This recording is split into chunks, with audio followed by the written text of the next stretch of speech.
Halo pemirsa, apa kabar Anda hari ini? Senang sekali saya Demardas dapat kembali menemani Anda dalam sebuah program talkshow yang syarat informasi inspiratif untuk Anda dan juga keluarga yang dalam bincang sehati.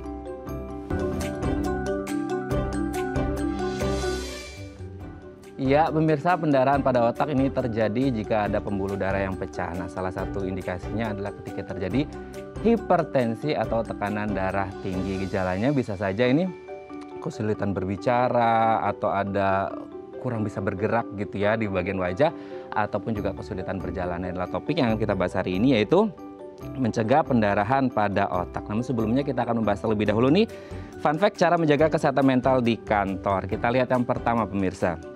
Mendengarkan musik. Nah, siapa dari Anda yang suka mendengarkan musik? Musiknya kalau bisa musik yang easy listening, yang slow gitu ya, yang bisa membuat kita jauh lebih tenang. Sekarang kan banyak jenis musik ya, kalau bisa kita harus bijak dalam memilih jenis musik apa yang ingin kita dengarkan. Karena ini berpengaruh besar pada kesehatan mental kita. Jadi ketika kita mungkin lagi drop, stres, depresi karena pekerjaan, nah boleh deh kita mendengarkan musik yang kira-kira ini bisa menenangkan. Jangan sampai ada sih musik yang slow tapi malah bikin kita jadi lebih depresi atau lebih stres. Nah, gitu ya, apalagi untuk backsound seperti sinetron sekarang nih yang bikin kita jadi lebih drop. Oke, kita lanjut poin yang kedua pemirsa. Seimbang antara pekerjaan dan kehidupan pribadi. Ini yang disebut dengan work-life balance. Nah, ini menjadi sangat penting ya. Karena gini, kita kan makhluk sosial nih, zoon politikun. Memang kita ada 8 jam kerja sehari. Tapi selebihnya yang 16 jam kan kita butuh juga kehidupan pribadi. Karena mungkin 8 jam habiskan untuk tidur gitu ya. Jadi yang 8 jamnya kalau bisa kita harus menghabiskan hidup yang jauh lebih berkualitas gitu ya, kehidupan pribadi kita, ke kehidupan sosial. Bisa ke teman-teman kita, ke keluarga kita, atau kita me time ya. Jadi work-life balance-nya bisa terjaga dengan baik. Oke, kita lanjut poin yang selanjutnya pemirsa. Fokus pada hal positif. Sekarang banyak banget ya, apalagi di circle kita gitu ya, ada hal-hal yang negatif. Nah, ini menjadi pembelajaran bagi kita. Karena kadang-kadang kalau kitanya sudah positif, tapi ternyata kita masuk circle atau lingkungan yang ada negatif-negatifnya, mau nggak mau ya gitu. Kita satu positif nih, tapi 9 orang di antara kita negatif gitu. Nah, ini bisa berpengaruh buruk pada kesehatan mental kita. Jadi kalau bisa kita harus memilih lingkungan yang positif. Karena secara tidak langsung, apa yang terjadi di sekitaran kita ketika ini terjadi negatif gitu ya, dan kita sendiri positif, biasanya ini yang negatif ini akan masuk ke dalam diri kita. Jadi kalau bisa kita carilah hal-hal yang positif, lingkungan kerja yang positif dan rekan kerja yang positif. Oke, kita lanjut poin yang selanjutnya pemirsa. Jalin komunikasi. Nah, ini juga menjadi sangat penting ya. Gini, kita kerjakan namanya teamwork. Nah, kalau kita ngomongin teamwork, ini kan berarti kita bukan kerja sendiri. Kita lagi kerja bareng sama teman-teman kita. Di sana ada manusia. Nah, kalaupun nggak mungkin menjalin komunikasi ke semua orang, carilah mungkin 1 atau 2 office mate kita, rekan kerja kita yang menurut kita sejalan sepemikiran sahabat-sahabat kita. Jadi kalau bisa kita harus menjalin komunikasi ya. Oke, kita lanjut poin yang selanjutnya pemirsa. Ambil cuti. Kalau Anda merasa kayak udah burn out banget ya, udah overthinking, coba mungkin kalau masih ada sisa cuti, ambil cutinya. Bisa jadi Anda liburan atau cukup staycation atau istirahat di rumah, ini bisa menjadi baik ya untuk kesehatan mental Anda. Oke, itu tadi beberapa cara untuk menjaga kesehatan mental di kantor dan kami akan membahasnya sesaat lagi. Tetap bersama kami di Bincang Sehati.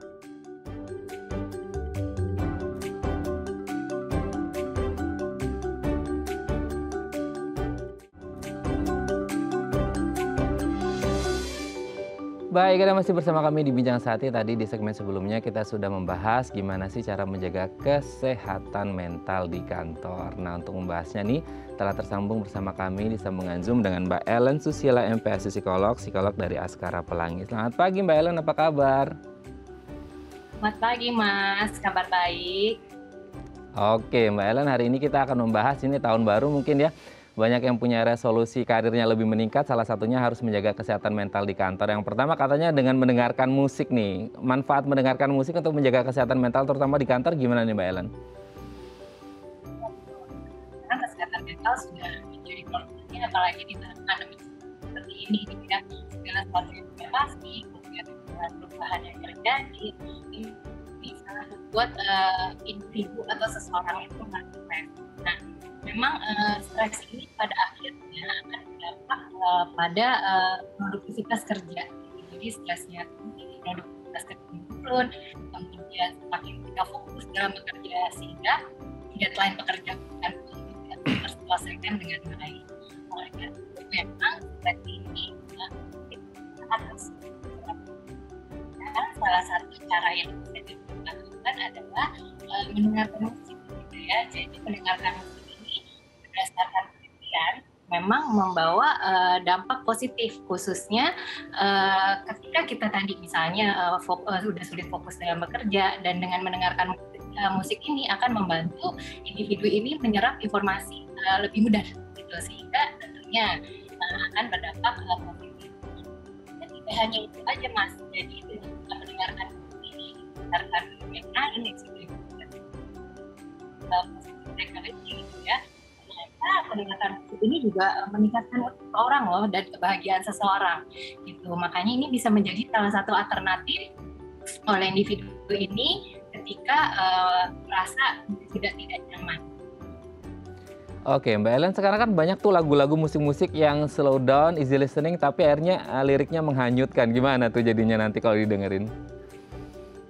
Ya emang dengan mendengarkan musik yang slow down gitu ya, ini akan membantu bahwa untuk seseorang individu ini merasa lebih tenang gitu ya, lebih rileks. Jadi memang itu sudah ada penelitiannya seperti itu. Dan kalaupun akhirnya terbawa, ini justru malah mungkin karena ingin merasakan kayak biar vibe-nya sama gitu ya, nuansanya sama antara hal yang terjadi sama yang musik liriknya, ini tetap nggak boleh ya, karena bisa membawa ke hal yang negatif malahan gitu, justru demotivasi. Betul. Jadi gini, tadi yang seperti saya sudah ungkapkan bahwa memang musik-musik yang meningkatkan mood itu gitu ya, khususnya itu sebenarnya musik yang berirama kencang gitu. Nah makanya ketika mood kita misalnya lagi down gitu ya, boleh yuk kita dengerin musik-musik yang iramanya lebih kencang, karena ini ternyata membantu meningkatkan mood bahagia gitu ya, kita lebih energik gitu ketika kita mendengarkan musik yang berirama kencang tersebut. Oke, jadi kalau bisa harus bijak memilih musiknya apa gitu ya. Oke, kita lanjut yang kedua. Harus seimbang katanya antara pekerjaan dan kehidupan pribadi. Nah, gimana nih? Ya, karena memang work life, kita ngomongnya work life integration. Jadi kita menciptakan sinergi gitu ya, dan ini biasanya terdiri dari beberapa aspek. Jadi aspeknya ada aspek kesehatan, kemudian aspek pekerjaan, kemudian aspek keluarga, dan terakhir ada yang namanya aspek feedback community atau kita bisa bilang bersosialisasi gitu. Nah ini memang semuanya harus bersinergi. Nah bila kalau kita back ke topik bahwa ini kaitannya dengan kehidupan pribadi, dalam artian kita harus mengerti batasan-batasan dalam hidup kita saat bekerja. Jadi memang ada beberapa orang yang bisa bertahan dalam jangka waktu lama ketika bekerja. Namun ada orang yang mungkin daya tahannya mungkin hanya sebentar, sejam 2 jam sudah lelah gitu. Nah, oleh karena itu kita harus paham betul terhadap diri kita sendiri, sejauh mana kemampuan kita untuk bertahan ketika mengerjakan pekerjaan yang sedang kita kerjakan saat ini. Nah, ketika kita sudah merasa lelah atau kita sudah merasa wah kayaknya udah fokus itu, mari kita break saat gitu ya. Jadi kita membuat diri kita sejenak dulu, kita recharge lagi gitu kan. Karena kan tujuannya memang break itu untuk kita melakukan hal-hal yang kita minati gitu ya, atau yang kita sukai gitu. Dan itu berbeda lagi setiap orang gitu ya. Mungkin ada yang break dengan cukup minum minuman yang lebih fresh, oke gitu. Tapi ada yang misalnya butuh mendengarkan musik lagi seperti yang tadi sebelumnya, itu oke. Bisa dilakukan dengan istilahnya kita mencari yuk apa kita sukai gitu, supaya ketika kita kembali lagi bekerja kita sudah fokus gitu, kita sudah yuk kita balik lagi bekerja sehingga kita bisa menyelesaikan pekerjaan kita dengan lebih baik. Oke, nah kalau ada orang yang bingung nih, maksudnya kayak pekerjaannya belum selesai, akhirnya dibawa-bawa pulang ke rumah dan itu mengganggu karena dia bingung tuh antara mau kehidupan pribadi sama deadline kerja yang menumpuk, gimana tuh Mbak? Ya, betul. Jadi kalau udah kayak gitu kan berarti nggak belum bisa mengatur gitu ya, mengatur istilahnya batasan dia tahu misalnya wah saya kayaknya agak sulit ya kalau misalnya terlalu break kelamaan, yuk kita breaknya sebentar supaya kita belajar prioritas dulu mana yang harus kita kerjakan. Jadi kita set jadwal. Jadi kayak kita membuat jadwal harian. Saat ini saya mau mengerjakan apa dan targetnya apa. Nah ini penting, target dan tujuannya apa yang akan dikerjakan gitu ya, supaya kayak tadi seperti Mas bilang tidak bablas gitu, kok jadi akhirnya dibawa pulang ke rumah sampai akhirnya jadi lembur, dan ketika lembur malah jadi lembur di rumah malah semuanya jadi berantakan, kitanya jadi sulit tidur. Nah seperti itu akhirnya jadi nggak terintegrasi dengan baik gitu. Oke, malah ganggu kehidupan pribadinya malahan kerjaannya ya. Dan akhirnya semua jadi kacau, kehidupan pribadi terganggu, kerjaan juga nggak maksimal gitu ya. Oke, kita lanjut poin yang selanjutnya nih Mbak Ellen. Fokus pada hal positif. Mau tidak mau kita harus akui di sekitaran kita, tidak hanya di ruang kerja ya, maksudnya di lingkungan kerja, tapi juga dimanapun pasti ada yang negatif-negatif. Nah, gimana caranya kita bisa menemukan hal positif dan berfokus pada hal positif tersebut? Dan manfaatnya seperti apa nih untuk kesehatan mental? Memang berdasarkan penelitian yang sebelumnya, memang kalau ada hubungan yang signifikan antara berpikir positif ya dengan kesehatan mental seseorang. Artinya adalah dengan semakin kemampuan orang ini untuk berpikir positifnya meningkat, maka kesehatan mentalnya semakin baik. Jadi memang kenapa seperti itu?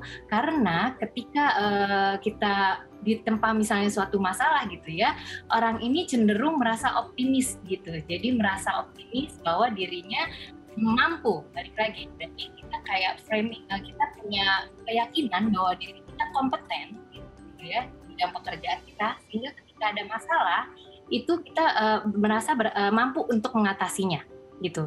Ditambah lagi selain ada rasa optimisme ini, ditambah ada rasa yang kita sebut biasanya namanya rasa berharga. Berharganya di sini maksudnya adalah berharga pada diri kita sendiri. Jadi kita terus merasa kok kayaknya ya kalau misalnya saya berlarut-larut kayak gini sayang deh. Kalau misalnya saya jadi gini, misalnya kondisi saya jadi drop misalnya.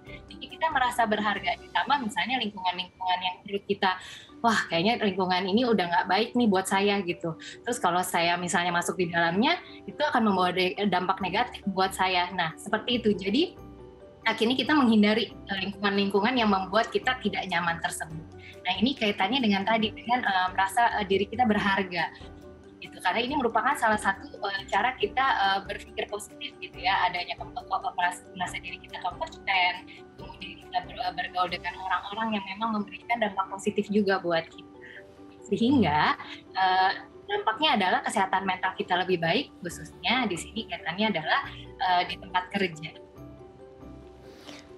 Oke ya, jadi itu kuncinya ya, fokus pada hal-hal yang positif. Oke, yang selanjutnya adalah menjalin komunikasi. Nah, komunikasi ini sebaiknya kita jalin komunikasi di luar pekerjaan yang memang struktural ya, Mbak Ellen ya. Misalnya ke atasan lagi seperti itu. Jalin komunikasi di sini apakah jalin komunikasi dalam artian struktural yang baru saja disebut, atau sebenarnya jalin komunikasi untuk dalam tanda kutip mungkin apa ya, kalau istilahnya sekarang healingnya kita gitu, mungkin sama sahabat kita atau circle kita di kantor, supaya komunikasinya tidak hanya ngomongin pekerjaan, tapi ngomongin hal-hal yang lain untuk mensupport kesehatan mental kita. Ya betul, jadi memang menjalin komunikasi di sini kan kaitannya, kalau misalnya kita lihat lagi tadi yang seperti saya sudah ungkapkan bahwa work-life integration ini, sinergi ini salah satunya adalah giving back to the community gitu. Jadi kita kembali lagi kepada lingkungan sosial kita menjalin hubungan atau relasi yang baik dengan orang-orang di sekitar kita di lingkungan sosial kita. Nah, berarti kan di sini kaitannya juga dengan kalau kita menjalin hubungan sosial sudah pasti kaitannya dengan komunikasi gitu ya.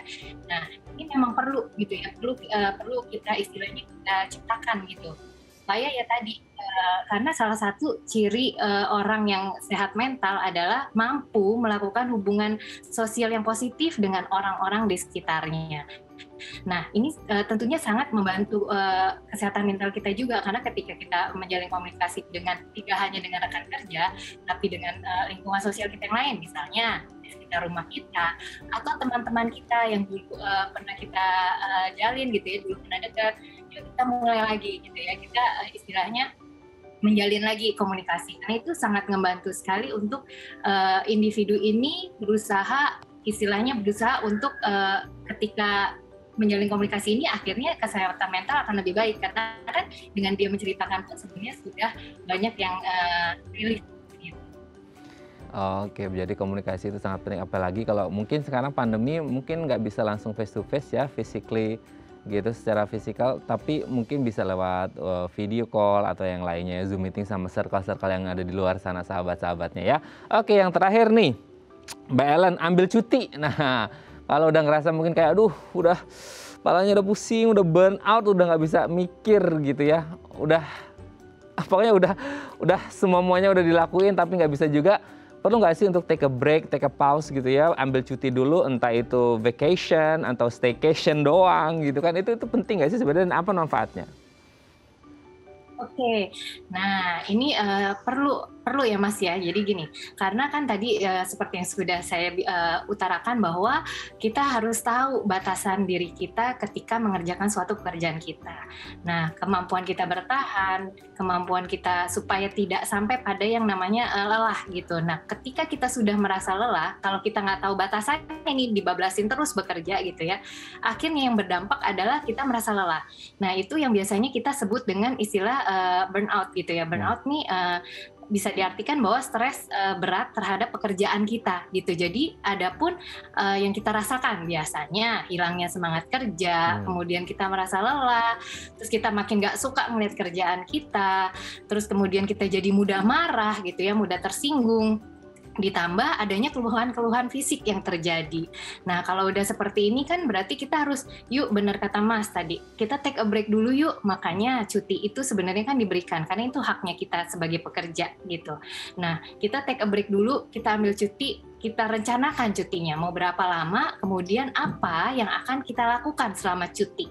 Karena orang kan beda-beda, ada yang demen misalnya cukup dia staycation aja gitu, itu udah buat dia happy gitu ya, karena fokusnya kan pada saat itu aja.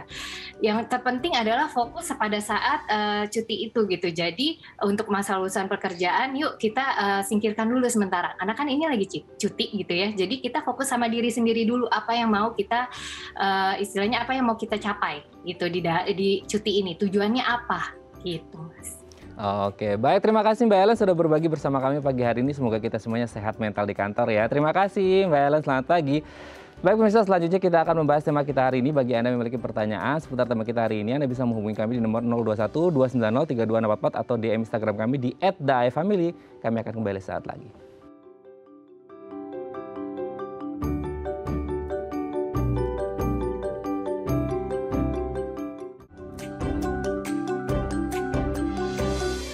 Baik, Anda masih bersama kami di Bincang Sakti dan kita masih membahas tema kita hari ini, mencegah pendarahan pada otak. Bagi Anda yang memiliki pertanyaan seputar tema kita hari ini, Anda bisa menghubungi kami di nomor 021 290 3244 atau Instagram kami di @daifamily. Nah, untuk membahasnya telah tersambung bersama kami di sambungan Zoom dengan Dr. Adel Mosafi, SPBS, dokter spesialis bedah saraf dari Rumah Sakit Metropolitan Medical Center. Selamat pagi Dr. Adel, apa kabar?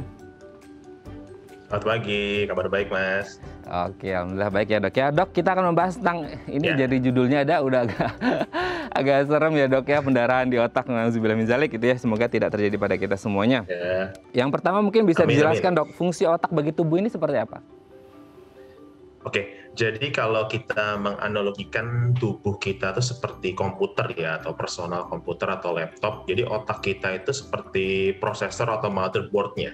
Jadi kayak semacam command center dari keseluruhan aktivitas tubuh. Jadi otak itulah yang akan menerima input atau menerima informasi dari semua panca indera kita, kemudian diproses, dan otak itu pula lah yang mengatur seluruh aktivitas pergerakan dari tubuh kita sendiri, baik itu yang kita sadari maupun tidak disadari, seperti gerakan tangan, bicara, hingga dengan denyut jantung. Jadi intinya otak itu semacam pusatnya lah untuk mengatur segala kegiatan dan aktivitas dari keseluruhan tubuh kita.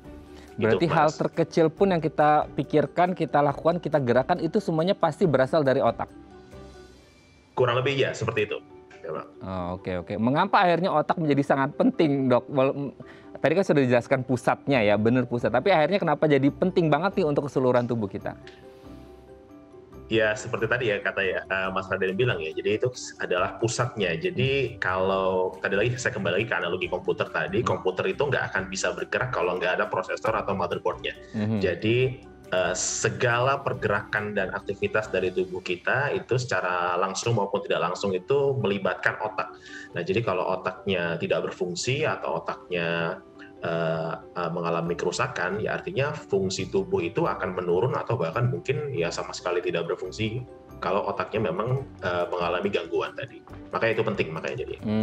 Oke, kan kita sering mungkin lihat kalau di googling ya dok ya, gambar otak ya seperti itu. Karena kita tidak bisa melihat langsung otak, mungkin yang bisa kita lihat otak dari binatang atau hewan seperti itu. Nah kalau otak manusia ini sendiri ini mungkin bisa dijelaskan bagian-bagian dari otak manusia ini apa aja dan fungsinya seperti apa nih? Kalau ini kan menjadi pusatnya nih katanya ya, pusat data kalau sekarang mungkin kalau di zaman internet gini nih servernya mungkin ya, pusat data servernya semuanya ada di sini gitu. Nah bagian-bagian otak ini seperti apa dok?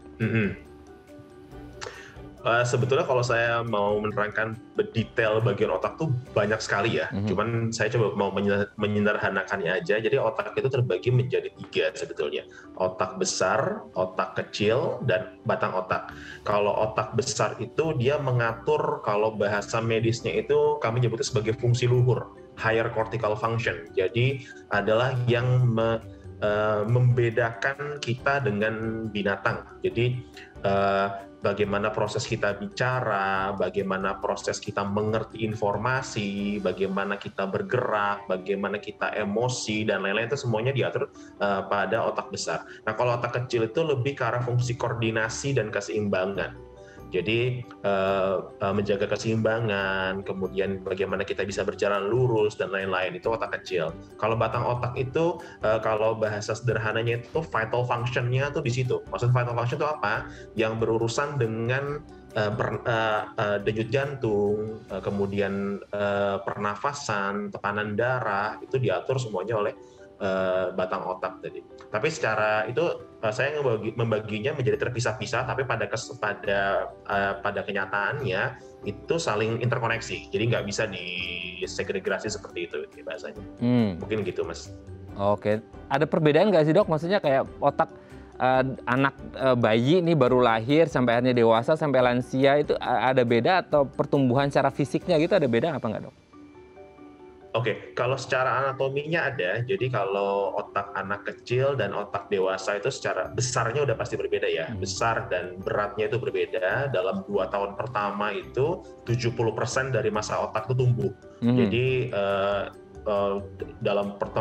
makanya kenapa dalam anak itu 2 tahun pertama itu perkembangannya sangat pesat dan disitulah kita harus memberikan informasi atau input-input tertentu sehingga otaknya menjadi baik. Nah, ketika dia sudah mencapai usia tertentu, maka masa otak akan sifatnya relatif tetap segitu saja. Dan kemudian nanti ketika dia sudah mulai memasuki usia lanjut, apabila otak itu tidak dijaga dalam tanda kutip, maka nanti masa otak itu pelan-pelan akan mengalami penurunan. Nah, itu juga yang nanti akan berhubungan dengan penurunan fungsi pada pasien-pasien usia lanjut biasanya. Nah, oke. Nah, sebenarnya apa yang terjadi nih kalau dokter Adel menyebutkan ada penurunan fungsi gitu ya. Apa yang terjadi ketika otak seseorang mengalami penurunan fungsi? Sementara kita tahu ini fungsinya kan vital banget nih ya sebagai pusatnya. Apa yang terjadi dok ketika terjadi penurunan fungsi? Oke, saya misalkan tadi kan saya sampaikan bahwa masing-masing area otak itu kan punya fungsinya masing-masing ya. Jadi saya ambil contoh, misalkan terjadi gangguan atau kerusakan pada area yang mengatur fungsi bicara, fungsi gerak bicara motorik lah gitu. Itu kalau seandainya terganggu, nah definisi terganggu itu bisa macam-macam ya. Bisa dia karena ada tumor di situ, atau misalkan ada cedera karena benturan, atau ada perdarahan itu sendiri, atau dia mati misalkan otaknya, sel-sel otaknya, maka fungsi yang diatur oleh area tersebut juga akan terganggu. Dalam hal ini misalkan tadi fungsi bicara, berarti pasien itu akan menjadi kesulitan bicara atau nggak bisa bicara sama sekali. Nah, kalau misalkan areanya itu misalkan area yang mengatur pergerakan tangan misalkan atau pergerakan kaki, ya maka nanti yang akan terganggu adalah fungsi gerak dari tangan dan kaki tersebut. Seperti itu. Nah, tapi kalau kerusakan otaknya itu semakin hebat ya, maksud saya dia melibatkan area otak yang luas, kemudian banyak, nah itu nanti kerusakan otaknya itu bukan hanya spesifik terhadap satu fungsi itu saja, bahkan bisa menyebabkan penurunan kesadaran secara total atau bahkan mohon maaf kematian jadinya kalau seandainya mengalami penurunan fungsi secara masif seperti itu. Oke, ini kan dampak terburuknya sampai kematian seperti itu ya. Nah, ini kan sebenarnya kalau dampaknya sampai semengerikan itu gitu ya, sebenarnya bisa nggak sih dideteksi, Dok? Maksudnya kayak, selain karena faktor usia ya, kalau lansia kan mungkin agak menurun, kena Alzheimer, demensia, dan lain sebagainya, itu kan sudah hal yang lumrah karena proses degeneratif seperti itu. Tapi kalau masih muda, apalagi di usia dewasa produktif gitu, bisa nggak sih mendeteksi bahwa, ada penurunan fungsi dari otak kita nih gitu? Oke, sebetulnya kalau mau mendeteksi itu kita harus sadar dengan diri kita sendiri ya. Artinya kita kan punya kapabilitas ya. Misalkan biasanya kita bisa berbicara atau mungkin jangan kita deh. Misalkan kalau kita ada kerabat kita atau keluarga kita gitu kan, kita kan bisa adik kita atau nauzubillah misalkan orang tua kita.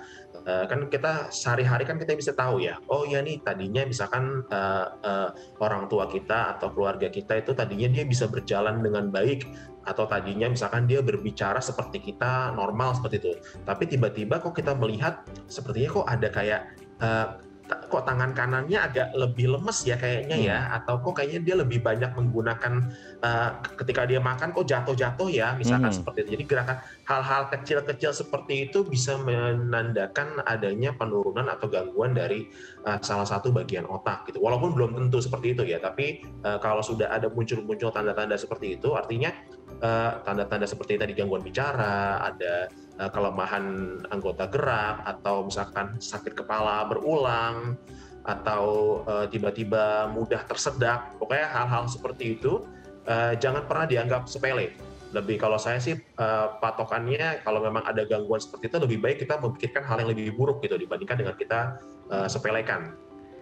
Itu langsung harus segera kita coba evaluasi, mungkin dibawa ke dokter untuk kita lihat benar nggak sih ada gangguan fungsi saraf tadi. Oke dokter, ada nanti kita akan lanjut lagi ngomongin tentang pendarahan di otak ya dok ya di segmen selanjutnya. Baik pemirsa, kami akan kembali sesaat lagi, tetap bersama kami di Bincang Sehati.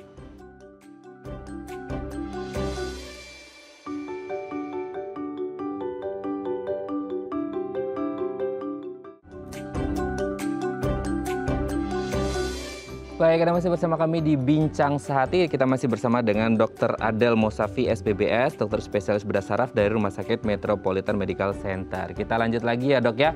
Nah, tema kita hari ini pendarahan otak. Pendarahan otak ini kondisinya seperti apa dok? Oke, jadi kalau pendarahan otak ya, intinya seperti organ-organ tubuh yang lain kan otak itu dia menerima nutrisi atau oksigen itu kan melalui pembuluh darah ya. Nah, yang disebut dengan perdarahan otak itu apabila terjadinya pecah pembuluh darah di otak. Jadi pembuluh darah otak itu dia mengalami pecah. Nah, sehingga mengakibatkan kerusakan atau gangguan fungsi pada area spesifik otak tersebut. Seperti itu. Oke, penyebabnya mungkin apa saja ini dok? Sehingga akhirnya terjadi pendarahan otak ini kan sesuatu yang mungkin menurut orang awam sangat mengerikan gitu dok. Iya, jadi kalau kenapa otak itu bisa pecah pembuluh darahnya? Kalau saya membaginya itu menjadi dua ya. Yang pertama faktor eksternal atau faktor luar dan faktor internal yang ada di badan kita sendiri. Kalau faktor eksternal itu seperti kecelakaan ya, benturan langsung dari kepala, jatuh naik motor atau tertiban sesuatu, itu bisa menyebabkan adanya robekan atau pecahan dari pembuluh darah otak. Atau misalkan kita meminum obat pengencer darah sehingga membuat pembuluh darah di otak atau di badan lain tuh lebih mudah berdarah. Nah itu yang istilahnya faktor eksternal ya. Tapi mungkin yang kita bicarakan saat ini itu adalah yang faktor internal ya, faktor yang ada pada badan kita sendiri gitu. Nah jadi yang bisa menyebabkan atau setidaknya meningkatkan resiko pecahnya pembuluh darah otak itu adalah hal-hal yang bisa menyebabkan kerapuhan atau perubahan struktur dari pembuluh darah otak. Apa saja? Itu banyak tuh penyakitnya tuh. Yang paling sering kita temukan itu adalah hipertensi. Itu benar-benar biasanya kalau pasien-pasien dengan gangguan stroke atau penyakit stroke berdarah yang ada pada rumah sakit kami, itu hampir seluruhnya punya penyakit hipertensi, baik yang sudah disadari maupun tidak. Gitu. Jadi hipertensi, kemudian bisa juga disebabkan faktor resikonya karena penyakit gula ya, diabetes mellitus ya, atau gangguan ginjal atau penyakit jantung. Nah itu hal-hal tersebut itu bisa mengakibatkan adanya kerusakan pembuluh darah otak sehingga menyebabkan dia pecah jadinya. Atau nah ini yang kalau itu yang memang kita punya ya, tapi ada juga yang ini mungkin yang sedikit lebih berbahaya menurut saya karena kita nggak tahu, yaitu sebetulnya kita sendiri memiliki kelainan pembuluh darah otaknya. Jadi kalau tadi adalah pembuluh darah otak yang normal, kemudian karena terpapar oleh banyaknya penyakit tadi, hipertensi, gula dan lain-lain menjadi rapuh dan pecah. Nah yang ini adalah sebenarnya pembuluh darahnya sendiri itu sudah tidak normal. Jadi memiliki kelainan pembuluh darah. Nah, kelainan bentuk pembuluh darah otak. Nah, kalau dia memiliki kelainan bentuk pembuluh darah otak tadi, kekuatan dari pembuluh darah otaknya itu tidak sebaik pembuluh darah normal, sehingga menyebabkan dia mudah pecah jadinya seperti itu mungkin. Nah, itu yang faktor resiko atau penyebabnya lah yang bisa menyebabkan gangguan perdarahan. Oke dok, sebelum kita lanjut ini ada DM Instagram, aku bacakan ya dok ya. Ini dari @nidia. Dok, saya pernah jatuh terpeleset posisi terlentang hingga kepala saya terbentur di bagian belakang. Awal-awal sayanya benjol, namun sekarang saya sering merasakan sakit kepala. Apakah kejadian jatuh ini bisa menyebabkan pendarahan otak? Nah gimana nih dok? Oke, tadi pertanyaannya kan kalau jatuh bisa berdarah nggak otaknya? Bisa, jawabannya bisa. Nah masalahnya itu apakah dia sudah pasti berdarah? Belum tentu. Jadi tergantung dari bagaimana dia dia jatuh, mekanisme jatuhnya seperti apa. Nah itu kita harus cari tahu lebih lanjut sih seperti apa ininya. Tapi kalau apakah jatuh itu bisa menyebabkan perdarahan otak? Bisa. Tapi dan semakin parah jatuhnya, semakin tinggi resiko dia berdarah. Nah, ketika seseorang jatuh dan dia berdarah, belum tentu perdarahan itu sifatnya berbahaya ya. Jadi artinya kembali lagi tergantung dari seberapa ekstrim dia jatuh, maka terjadinya perdarahan juga berbanding lurus dengan parahnya jatuh tadi, seperti itu mungkin. Oke, semoga ini bisa menjawab pertanyaan dari Ibu Nidia dan semoga sehat selalu ya. Berarti kan dokter menyebut tidak selamanya akan berbahaya. Nah, jadi pertanyaannya adalah ketika terjadi pendarahan otak ini tidak selalu berbahaya atau dilihat dulu tingkat banyaknya pendarahannya atau gimana tuh dok berarti? Oke, ya betul sekali Mas Raden. Jadi maksudnya tidak berbahaya itu tidak selalu dia akan mengancam nyawa ya. Tapi intinya kalau namanya otak berdarah ya dia tidak baik gitu. Intinya seperti itu. Nah jadi otak itu nggak boleh berdarah, titik. Nah masalah dia berbahayanya itu ancaman terhadap nyawa atau ancaman terhadap fungsinya itu tergantung dari berapa banyak perdarahannya dan di mana letak perdarahannya. Ada yang mungkin hanya kecil saja dan dia tipis di permukaan otak, mungkin itu sifatnya tidak terlalu mengkhawatirkan ya. Ada juga yang sampai berdarah sampai 80 cc di dalam otaknya, nah itu bisa sampai menyebabkan kematian dalam waktu yang singkat. Jadi range ininya sangat-sangat luas. Intinya adalah kalau otaknya kita ada berdarah harus diperiksakan. Oke. Di luar faktor eksternal ya dok ya, kalau faktor internal sendiri siapa saja sih dok yang berisiko besar untuk mengalami ini? Oke, sebetulnya kalau kerentanan seseorang terjadi pecah pembuluh darah itu, kalau kita nggak ngomongin masalah penyakitnya dulu, ada 2 usia yang rentan mengalami perdarahan atau gangguan pembuluh darah otak tadi, yaitu usia ekstrim, usia sangat muda atau usia sangat lanjut gitu, usia tua. Kenapa? Karena ketika dia usia muda, si pembuluh darahnya itu belum terbentuk dengan baik. Kalau saat dia usia tua, ya pembuluh darahnya lebih rapuh gitu istilahnya. Nah, tapi pada prinsipnya adalah semua orang tuh bisa terkena pecahnya pembuluh darah. Nah, apalagi bila orang-orang tersebut memiliki faktor-faktor yang saya sebutkan tadi, faktor hipertensi tidak terkontrol, penyakit gula, ditambah atau yang lebih parah lagi misalkan pasien usia ekstrim tadi, usia yang sudah lanjut, tapi dia punya penyakit-penyakit yang lain. Jadi misalkan, mohon maaf, misalkan pasien usia agak lanjut, punya penyakit hipertensi nggak terkontrol, punya penyakit gula, punya penyakit ginjal misalkan, itu resiko terjadinya pecahnya pembuluh darah sangat tinggi seperti itu. Oke, terkait dengan berbahaya atau tidaknya kan mungkin orang seperti tadi DM Instagram ya dok ya, ada yang kepalanya terbentur, jatuh atau segala macam gitu. Nah sebenarnya ada nggak gejala yang mengindikasikan bahwa ini terjadi pendarahan di otak nih, meskipun akhirnya ini ya case-nya mungkin kasusnya agak ringan gitu, kesedang gitu ya. Ada nggak yang dirasakan biasanya, apa yang gejala khas yang dirasakan ketika orang mengalami pendarahan di otak? Oke, yang paling sering itu nyeri kepala, Mas. Jadi, tetapi karena sekali lagi ya, nyeri kepala itu kan sangat subjektif ya, istilahnya semua orang pasti nyeri kepala. Artinya kehujanan nyeri kepala, capek nyeri kepala, habis main komputer terlalu lama juga sakit kepala. Jadi, tapi nyeri kepalanya itu biasanya agak spesifik. Dia nyeri kepalanya itu biasanya sangat-sangat sakit.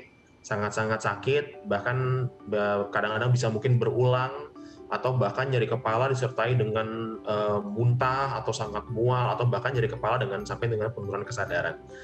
Itu kalau gejala yang paling sering dikeluhkan ya. Nah, tapi kalau gejala-gejala yang lain, seperti saya bilang tadi, dia tergantung dari di mana dia terjadinya perdarahan. Misalkan kalau dia terjadinya perdarahan pada area yang mengatur gerak, ya berarti nanti tiba-tiba dia jadi nggak bisa bergerak gitu dalam bahasa kasarnya. Atau misalkan dia berdarah pada area yang mengatur pusat bicara, ya berarti tiba-tiba dia menjadi bicaranya ya pelo atau nggak bisa ngomong gitu istilahnya gitu. Kalau bahasa sederhananya itu, kalau ada gejala-gejala seperti itu ya itu nggak usah dipikirin penyebabnya, langsung bawa ke rumah sakit aja. Kita akan periksakan.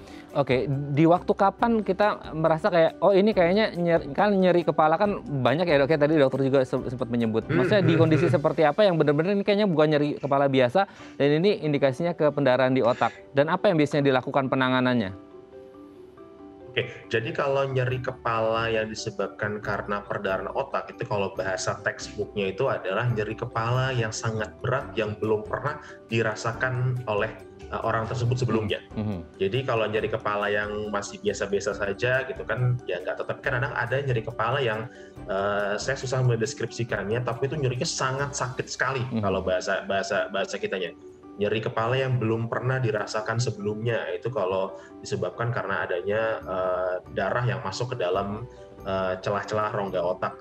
Nah itu kalau seperti itu biasanya benar-benar nggak bisa boro-boro diajak bicara lah istilahnya, untuk berjalan biasa saja itu susah gitu, saking sakitnya kepala itu. Kalau sudah seperti itu ya kita nggak bisa, jangan lama-lama, kita harus bawa langsung ke rumah sakit. Kalau untuk penanganan nyeri kepalanya tadi atau gejala tadi ya berarti ya kita harus redakan nyeri kepalanya, dan kita cari tahu apakah betul dia terjadi perdarahan otak atau tidak.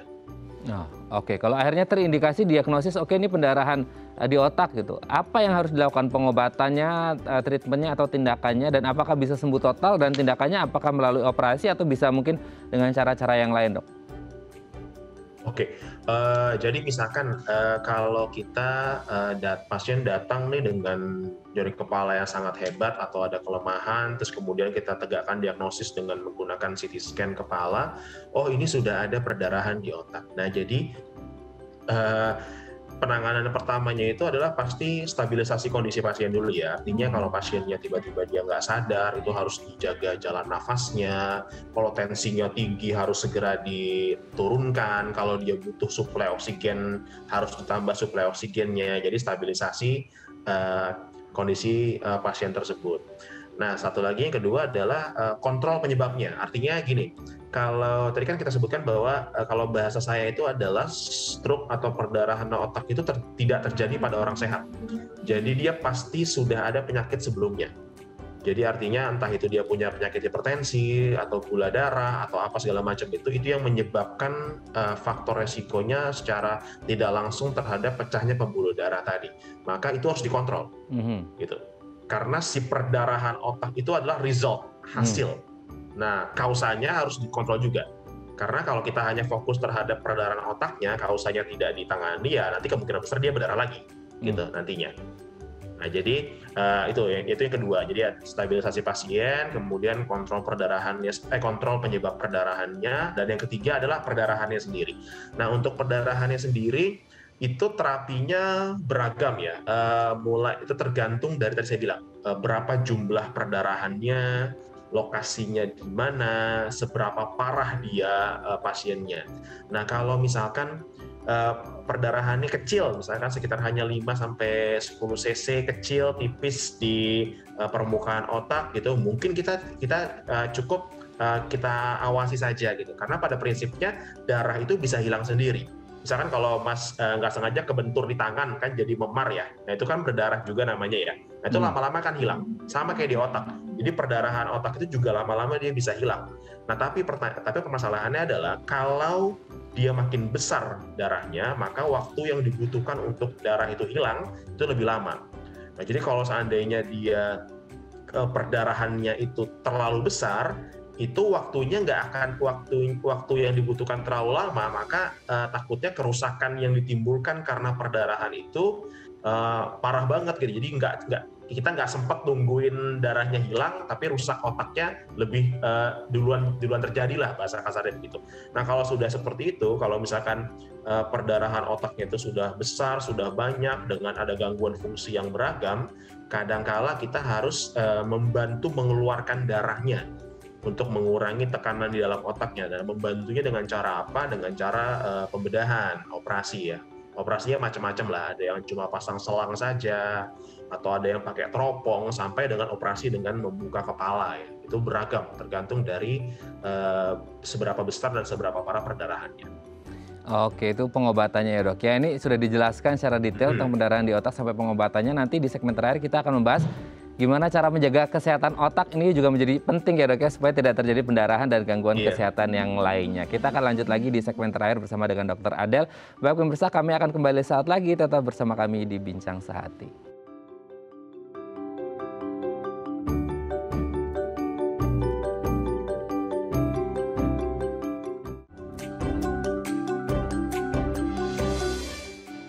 Baik, Anda masih bersama kami di Bincang Sehati. Kita masih bersama dengan Dr. Adel Mousafi, SPBS, dokter spesialis bedah saraf dari Rumah Sakit Metropolitan Medical Center. Dok, kita lanjut segmen terakhir, cara menjaga kesehatan otak ya dok ya. Yang pertama adalah melakukan kegiatan yang melatih otak. Nah, kegiatan yang melatih otak ini seperti apa aja sih dok?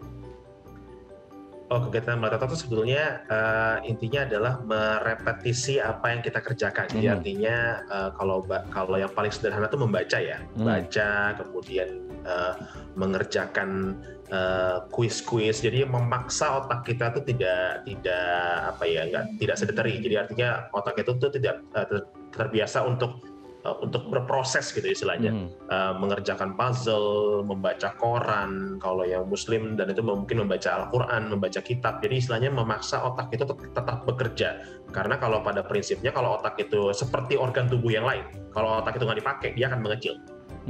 Gitu. Seperti kayak kita latih otot barbel, kalau ototnya nggak dipakai dia akan mengecil, sama kayak otak. Jadi ketika otak itu tidak dipakai, tidak diproses dan tidak dijaga, maka dia akan mengecil. Gitu. Itu kegiatan yang melatih otak tadi seperti itu. Oke, ini saya nggak latihan barbel jadi kecil nih ototnya dong. Oke, yang kedua merokok. Ini kayaknya kalau ngomongin tentang kesehatan, merokok ini menjadi masuk terus nih tips. Nah kalau untuk kaitannya dengan kesehatan otak gimana nih dok? Wah, kalau merokok itu sih semua ya, ke seluruh badan ya. Jadi paru-paru, jantung, ginjal, semuanya, otak termasuk juga ya menghindari kebiasaan merokok itu membantu juga memelihara kesehatan otak. Jadi segala macam radikal-radikal bebas, racun-racun itu tidak masuk ke dalam otak. Dan sekali lagi, apapun yang bisa merusak badan kita itu akan merusak otak. Jadi artinya kalau kita merusak jantung, ada potensi dia akan merusak otak. Kalau kita merusak pankreas, kita menyebabkan gula, maka nanti gula itu akan mengganggu otak kita. Jadi semua saling nyambung tuh. Jadi harus dijaga semua badan kita gitu. Seperti itu mungkin Mas. Oke. Yang selanjutnya membatasi asupan gula tambahan. Ini langsung direct efeknya ke otak atau lewat penyakit semisal diabetes mellitus dan akhirnya berdampak ke otak atau gimana tuh dok? Ya, jadi kalau mungkin tadi ya, gula itu bukan tidak boleh ya, gula itu harus Jadi gula itu adalah suatu benda yang diperlukan oleh badan kita. Layaknya seperti lemak, protein, gula itu benda yang harus ada, yang nggak boleh berlebihan, gitu. Nah, jadi bukan artinya makan gula itu berbahaya, enggak. Makan gula itu wajib. Kalau kita nggak ada asupan gula, kita bisa meninggal. Jadi harus dijaga. Yang nggak boleh itu adalah gula yang berlebihan. Nah, ketika segala macam benda yang berlebihan ke dalam tubuh itu akan disimpan menjadi sesuatu yang tidak bermanfaat. Nah, jadi nanti kalau ya seperti penyakit DM tadi ya, misalkan contoh ya, kita makan gula berlebihan, itu nanti badan kita yang memproses gula tadi, pankreas kita itu akan letih gitu loh istilahnya, sehingga menyebabkan DM. Nah, diabetes mellitus. Nah, diabetes mellitus itu dia akan menyebabkan gangguan pada ujung-ujung pembuluh darah atau peradangan atau vaskulitis kalau bahasa medisnya ya. Nah, itu yang menyebabkan adanya gangguan pada pembuluh darah dimanapun, bukan hanya di otak. Jadi bisa dia di kaki, bisa di ginjal, dimanapun yang dia berada, termasuk di otak. Jadi ketika ada seseorang punya DM yang tidak terkontrol, gula yang berlebihan, maka pembuluh darah di otak itu menjadi tidak sehat. Nah, ketidaksehatannya pembuluh darah di otak itu yang menyebabkan bisa menyebabkan dia tersumbat atau bisa menyebabkan dia menjadi rapuh dan berdarah. Yang berdampak pada ujungnya adalah kerusakan dari otak itu sendiri. Seperti itu. Oke, selain itu juga tinggi kolesterol juga harus dihindari ya, Dok? Nah, itu sepaket. Sebetulnya bukan dihindari ya, mungkin dijaga. Artinya sama seperti yang saya sampaikan tadi, kolesterol itu bukan benda jahat. Kolesterol itu harus ada. Ya, kolesterol itu adalah bagian dari lemak, dia harus ada. Kalau nggak ada, badan kita nggak bisa fungsi. Cuman yang nggak boleh itu adalah kolesterol yang berlebihan. Seperti itu. Baik, terima kasih Dokter Adel. Ya. Seperti itu. Baik, terima kasih Dokter Adel. Semoga kita semuanya sehat selalu ya, tidak terjadi pendarahan otak. Terima kasih Dokter Adel, selamat pagi. Baik pemirsa, bagi Anda yang memiliki kritik dan saran, Anda bisa menghubungi kami di nomor 0889 8100 5000 atau Anda bisa follow media sosial kami di @theifamily. Saya Raden Madlias pamit, sampai jumpa dan selamat beraktivitas.